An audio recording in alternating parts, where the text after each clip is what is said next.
প্রশ্ন ফাঁস চক্রের মাস্টারমাইন্ড খোদ কর্ম কমিশনের এক কর্মকর্তা। তাহলে এখানে কত হাজার হাজার মেধাবী বঞ্চিত হয়েছে। বিসিএস সহ বিভিন্ন নিয়োগ পরীক্ষার প্রশ্ন ফাঁস করে আসছিল চক্রটি। সকালের দিকে 200 মার্কের এমসিকিউ দিল, ওইটা আমি পড়লাম। এমন একজন দুজন নয়, কয়েকজনকে আমরা খুঁজে বের করেছি যারা টাকার বিনিময়ে প্রশ্ন কিনে পরীক্ষায় পাশ করেছেন। আমার মনে হয় এই নিরাপত্তা পদ্ধতি আপনি এর থেকে আর কি করবেন। দীর্ঘ 6 বছর অনুসন্ধান করে টিম সার্চলাইট নেপথ্যের কারিগরদের খুঁজে বের করেছে, ক্যামেরার সামনেও নিয়ে এসেছে। 33 আছে 3টা আর 27 ছিল 2টা। 46তম বিসিএসের 17 জন লোকের মধ্যে 13 জন লোক পাশ করছে। চরম নিরাপত্তা ব্যবস্থার নাজুক দশা দেখে বিস্মিত খোদ পিএসসি চেয়ারম্যানও। এইটা একমাত্র আল্লাহ ছাড়া লটারির আগে এর যে 3 নাম্বার উঠবে কারো পক্ষে সম্ভব না।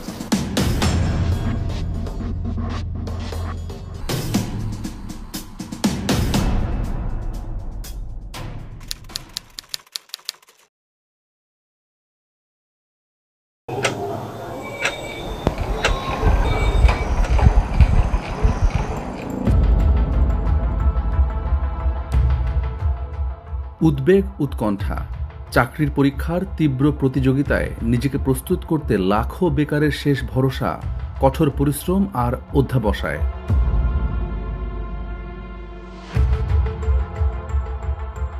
সবারই লক্ষ্য একটি সরকারি চাকরি। চাহিদার শীর্ষে আছে বাংলাদেশ সিভিল সার্ভিস, যা বিসিএস ক্যাডার নামে পরিচিত।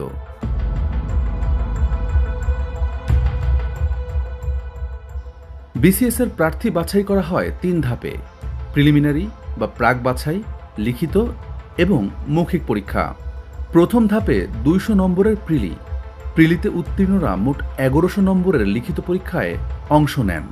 তৃতীয় ধাপে 200 নম্বরের মৌখিক পরীক্ষা অনুষ্ঠিত হয়। এরপর আসে চূড়ান্ত ফল। আমি বিসিএস ক্যাডার অবশ্যই হব, এই জন্য আমি সেই ফার্স্ট ইয়ার থেকে কিন্তু পড়াশোনা শুরু করলাম। মাশাআল্লাহ, আমি 33তম বিসিএসে ভাইবাও দিলাম। সব মিলিয়ে আমি শতাধিক কিন্তু চাকরি পরীক্ষা অ্যাপ্লাই করেছি, পরীক্ষা দিয়েছি। এর ভিতরে আমি কিন্তু 19টার মতো ভাইবাই দিয়েছি বিভিন্ন সরকারি মন্ত্রণালয় অধিদপ্তরে। এই নাসির উদ্দিনকে দেখুন, বিসিএস ক্যাডার হবার স্বপ্ন পূরণে কি না করেছেন। রাতের পর রাত জেগে পড়েছেন, কোচিং সেন্টারে দৌড়েছেন, এমনকি বিশ্ববিদ্যালয়ের পড়াও ঠিকমতো করেননি। একবার দুবার নয়, এভাবে 5 বারের চেষ্টায়ও নাসির বিসিএস পাশ করতে পারেননি। হয়তো আমার ভাগ্যে নেই, যে আমার মনে হয় মেধাটা কম ছিল, আমার মনে হয় আরও একটু পড়াশোনা করা উচিত ছিল, নতুবা আমার কেন চাকরিটা হলো না। তাদের মনে অনেক আশা, আমার ফ্যামিলির আশা, আমার পাড়া প্রতিবেশী মানুষের আশা যে আমি একটা বড় একটা চাকরি পাবো, কিন্তু আমি সেই চাকরিটা যখন পেলাম না, আমার পরিবার পুরো একদম ধস নেমে গেল। এই ছবি দেখুন, এটি ঢাকা বিশ্ববিদ্যালয়ের সেন্ট্রাল লাইব্রেরির। মনে হবে সামনে বিশ্ববিদ্যালয়ের ফাইনাল পরীক্ষা। না, এই শিক্ষার্থীরা বিসিএস ক্যাডার হতে নিজেকে প্রস্তুত করছেন, এবং সেটা একদিন দুদিনের নয়, প্রয়োজন বছর জুড়ে প্রস্তুতির। এবার একটি হিসাব দিলে প্রতিযোগিতার বিষয়টি পরিষ্কার হবে। সর্বশেষ 46তম বিসিএসে মোট 26টি ক্যাডারে নেওয়া হবে 3140 জনকে। আবেদন কত করেছিল জানেন? 3.25 লাখ। অর্থাৎ একটি পদের জন্য লড়ছেন শতাধিক প্রার্থী। এই তীব্র প্রতিযোগিতা হয় দেশের মেধাবীদের মধ্যে। অনেকেই এই কঠিন পথ পাড়ি দিতে চান না, খোঁজেন শর্টকাট। টাকার বিনিময়ে বিসিএস ক্যাডার হতে চান। একটা সময় পর্যন্ত এটা অবাস্তব মনে হলেও সেটি এখন বাস্তবতা। আজকের এই রিপোর্টে আমরা সেটি দেখাবো, কিভাবে টাকা দিয়ে বিসিএস এর প্রশ্ন কেনা যায় এবং কারা সেটি করে।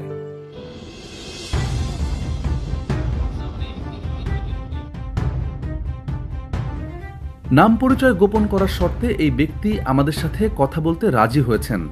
এই অনুসন্ধানে তিনি গুরুত্বপূর্ণ, কারণ সেই শর্টকাট পথের অনেক কিছুই তিনি জানেন, চেনেন নেপথ্যে থাকা ব্যক্তিদের। উনি বলেন আমি 33তম বিসিএস 34তম বিসিএস এর কাজ করছি, ক্যাডার বানাইছি 4-5টা, 35তম প্রিলিতে আমি পড়াইছি। তো প্রিলির জন্য উনি 1 লক্ষ টাকা করে নিত ক্যান্ডিডেট প্রতি। দেশের বিভিন্ন পরীক্ষার প্রশ্ন ফাঁসের অনেক ঘটনাই আমরা উদ্ঘাটন করেছি, কিন্তু বিসিএস পরীক্ষায়ও সেটি ঘটে তা জেনে আমাদেরও বিস্ময় কাটে না। আগে বলতো আগে 4-5টা বিসিএস ক্যাডার বানাইছি, তারপর থেকে নন ক্যাডারের দিকে ঝুঁকে পড়ে, রাজস্ব, এটিও এইসব। তারপরে পিএসসির একটা কাজ করে সিনিয়র স্টাফ নার্স, এটার অনেকগুলো প্রায় 20-25টা চাকরি হয় ওনার মাধ্যমে। অর্থাৎ ক্যাডার, নন ক্যাডার সব পরীক্ষায় চক্রটি কাজ করে এবং তারা তা করছে গত 1 যুগেরও বেশি সময় ধরে। আমাদের প্রশ্নফাঁস চক্রের অনুসন্ধান চলছে গত কয়েক বছর ধরে। বিশ্ববিদ্যালয়ের ভর্তি পরীক্ষা, মেডিকেল ভর্তি পরীক্ষা থেকে শুরু করে সরকারি ব্যাংকের নিয়োগ পরীক্ষার প্রশ্নফাঁসের ঘটনা উদ্ঘাটন করেছি। কয়টা সেট হয়? আচ্ছা, 1,14,000 পিস। এবার সামনে এনেছি সরকারি কর্ম কমিশনের নিয়োগ পরীক্ষায় প্রশ্নফাঁস চক্রকে। কোশ্চেনটা আমি পাইছি, আবু জাফর স্যার সাথে আমার কথা হয়েছিল বিভিন্নবার, এক দেড় মাস বা 2 মাসের ভিতরে আগে কথা হয়েছে। সপ্তাহখানিক আগে কোশ্চেন দিয়েছে অফিস ডেতে। এক সময় স্যার হঠাৎ করে রুমের সামনে আসা, এটা তো কথা যেহেতু আছে, আস্তে করে খামটা দিয়ে দিছে। 5 জুলাই শুক্রবার রেলওয়ের উপসহকারী প্রকৌশলী পদে নিয়োগ পরীক্ষাটি হয়। 7 জুলাই রোববার প্রশ্নফাঁসের খবরটি তথ্য প্রমাণ সহ তুলে ধরে চ্যানেল 24। এ যেন সর্ষের ভেতরে ভূত। এবার ফাঁস হলো সরকারি কর্ম কমিশন পিএসসির নিয়োগ পরীক্ষার প্রশ্ন আর প্রশ্ন ফাঁস চক্রের মাস্টার মাইন্ড খোদ কর্ম কমিশনের এক কর্মকর্তা। সেই রিপোর্টের সূত্র ধরে অভিযান শুরু করে অপরাধ তদন্ত বিভাগ সিআইডি। টানা অভিযানে ঘটনার সত্যতা খুঁজে পায় সংস্থাটি। গ্রেপ্তার হয় চক্রের 17 জন। তাদেরই একজন পিএসসির সাবেক ড্রাইভার সৈয়দ আবেদ আলী। বিভিন্ন সময় বিভিন্ন বিসিএস এর ভাইভাতে তদবির করতাম সার্ভে দিয়ে। 2টা 33 আছে 3টা, আর 27 ছিল 2টা। মেম্বার 50,000 টাকা দিয়ে তদবির করতাম, 1 লাখ টাকা 1.5 লাখ টাকা করে নিতাম। একজন দুজন নয়, এই চক্রে কত নাম জড়িয়ে আছে তা এখনো বলা মুশকিল। কর্মকর্তা, কর্মচারী থেকে শুরু করে অফিস সহকারী, এমন প্রায় 50 জনের নাম উঠে এসেছে তদন্তে। স্বীকারোক্তিমূলক জবানবন্দিও দিচ্ছেন চক্রের সদস্যরা। বিজেপির সবচেয়ে অসাধু প্রশ্ন ফাঁসকারী আছে, সবসময় প্রশ্ন ফাঁসকারী আসছে। অর্থাৎ আমাদের কাছে দেয়া গোপন সূত্রের তথ্য এবং রেলওয়ের পরীক্ষার প্রশ্ন ফাঁস করা চক্রের স্বীকারোক্তিতে অনেকটা মিল খুঁজে পাওয়া যায়। এবার এই বক্তব্যের সত্যতা খোঁজার পালা, মেলাবো সেটিও। ফিরছি বিরতির পর।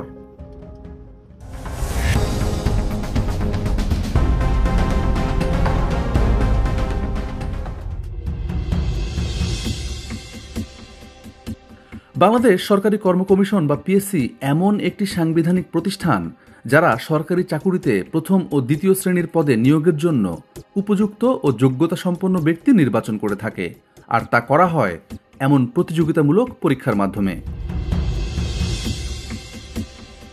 এই পরীক্ষার প্রশ্নপত্র ফাঁস করা কতটা কঠিন তা জানতে আমরা হাজির হয়েছি পিএসসির সাবেক সদস্যের কাছে। কোনো প্রশ্ন কিন্তু পাবলিক সার্ভিস কমিশন কোনো এক্সামিনারের কাছ থেকে কোনো প্রশ্ন তারা টাইপ করা নেয় না, হাতে লেখা নেয়।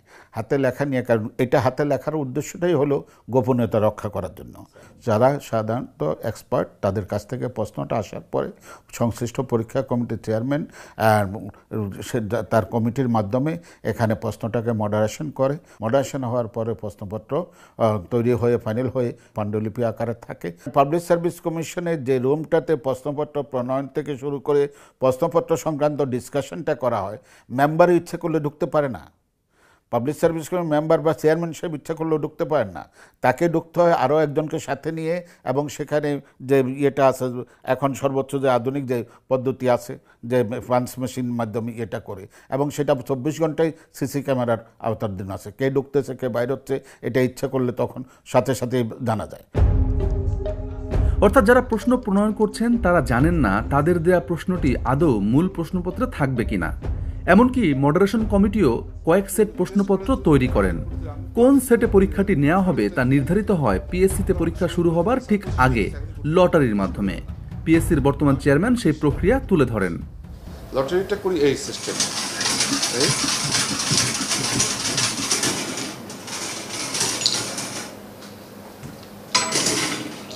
এইটা একমাত্র আল্লাহ ছাড়া লটারির আগে এর যে 3 নাম্বার উঠবে কারো পক্ষে সম্ভব না।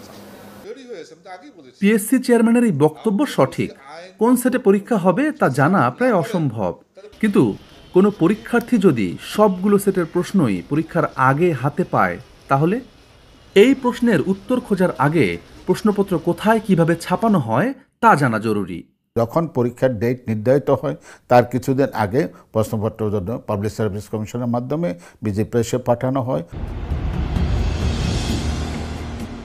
এটি Bangladesh government press, busy press নামে পরিচিত। শুধু সরকারি নিয়োগ পরীক্ষা নয়, সব পাবলিক পরীক্ষার প্রশ্ন ছাপানো হয় এখানে। কঠিন নিরাপত্তা ব্যবস্থা কাগজে কলমে থাকলেও সেটি কতটা ঝুঁকিপূর্ণ তা অতীতে বিভিন্ন গণমাধ্যমের অনুসন্ধানে দেখানো হয়েছে। প্রশ্ন ফাঁসে এই প্রেসের কালো অতীত আছে। প্রেসটির কর্মীরা বিভিন্ন সময়ে গণমাধ্যমের শিরোনাম হয়েছেন। 2010 সালের এই খবর দুটি দেখুন। রংপুরে পুলিশের হাতে মাধ্যমিক পরীক্ষার প্রশ্নসহ ধরা পড়েছিলেন বিজি প্রেসের মোস্তফা নামের এক কম্পোজিটর। এরপর স্বীকার করেছিলেন আরেক কম্পোজিটর শহীদুল ইসলামের কাছ থেকে 25 লাখ টাকায় প্রশ্নটি তিনি কিনেছিলেন। অর্থাৎ বিজি প্রেসের নিরাপত্তা বলয় কখনোই প্রশ্নপত্র ফাঁস ঠেকাতে পারেনি। সিআইডির হাতে ধরা পড়া সাজুদুলের কথা শুনুন। বিসিএস এর প্রশ্ন এটা বিজি প্রেসের মাধ্যমে হয়। এরা বিজি প্রেসের একটা যে কাজ করে ওরা করে, যেমন বিজি প্রেসে ওরা ওদের সাথে বাইরের লিঙ্ক আছে, ওই লিঙ্কে ওরা করে আর কি। আমাদের অনুসন্ধানও বলছে বিজি প্রেস কেন্দ্রিক একটি চক্র প্রশ্ন ফাঁসে সক্রিয়। এই চক্রটির খোঁজ পেয়েছে টিম সার্চলাইট। চক্রটিতে বিজি প্রেসের সাবেক কর্মচারী এটিএম মোস্তফা এবং তার আত্মীয় মিজানুর রহমানের যোগসাজশ আছে। বিসিএস সহ সরকারি চাকরির নিয়োগ পরীক্ষায় প্রশ্ন ফাঁসের ঘটনায় ঘুরে ফিরে এই চক্রটির নামই উঠে এসেছে, যাদের মাধ্যমে প্রশ্ন পেত আবেদ আলীরা। প্রশ্ন ফাঁসের ঘটনায় 1 যুগ আগে চাকরিচ্যুত হলেও মোস্তফার গড়ে তোলা চক্রটি যে এখনো সক্রিয়, টিম সার্চলাইট তার আলামত পেয়েছে। আমাদের হাতে থাকা এই আলামতগুলো এবার আমরা মিলিয়ে দেখব এবং প্রমাণ করব বিসিএসে প্রশ্ন ফাঁস হয় আর কারা এই ফাঁস চক্রের সঙ্গে জড়িত।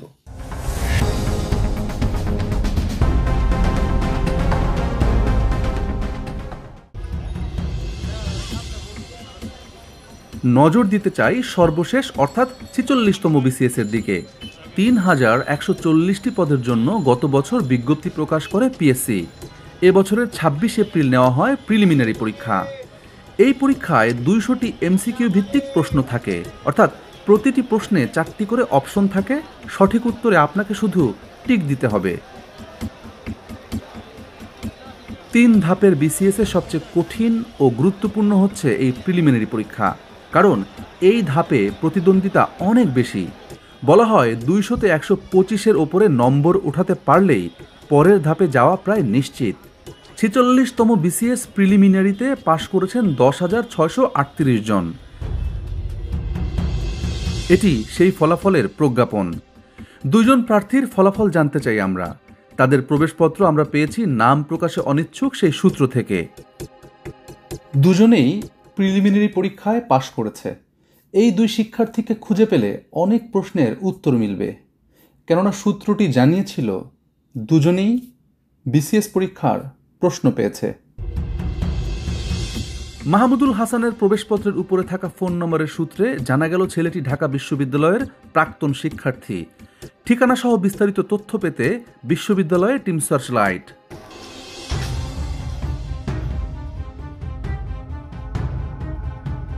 ভর্তি অফিসের ডাটাবেজে খোঁজাখুঁজির পর পাওয়া গেল মাহমুদুলকে। তথ্যগুলো মিলিয়ে দেখা হলো। রাষ্ট্রবিজ্ঞান বিভাগের 13-14 সেশনের এই শিক্ষার্থীর বাড়ি নাটোর জেলায়, তবে সম্প্রতি তার চাকরি হয়েছে। তার সাথে ফোনে যোগাযোগ করে দেখা করতে চাই। এক বন্ধুকে দিয়ে ঢাকা বিশ্ববিদ্যালয় এলাকায় ডেকে আনা হলো তাকে। শুরুতে ক্যামেরায় মুখ দেখাতে না চাইলেও এক পর্যায়ে কথা বলতে রাজি হলেন মাহমুদুল। স্বীকার করে জানালেন কিভাবে তিনি 46তম বিসিএস প্রিলি পরীক্ষার আগের রাতে প্রশ্ন পেয়েছিলেন। 46 বিসিএসের প্রশ্ন সাজুদুল ইসলাম সাজু আমাকে মোহাম্মদপুরে পাঠালো। মোহাম্মদপুর থেকে আমাকে একটা বাসায় নিয়ে গেল। বাসায় নিয়ে যাওয়ার পরে ওখানে আমাকে সকালের দিকে 200 মার্কের এমসিকিউ দিল। ওইটা আমি পড়লাম।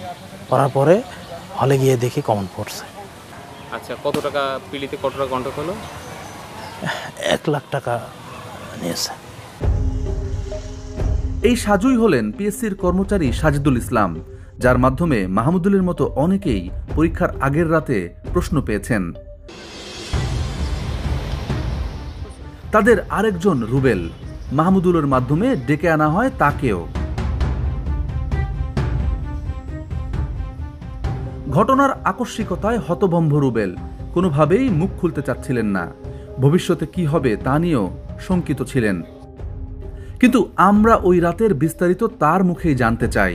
মাহমুদুল ভাইয়ের মাধ্যমে ওইখান থেকে আমাকে নিয়ে গেছে আইডিবির সামনে। তো আইডিবির থেকে ওরা আবার গাড়িতে করে মোহাম্মদপুর নিয়ে গেছে।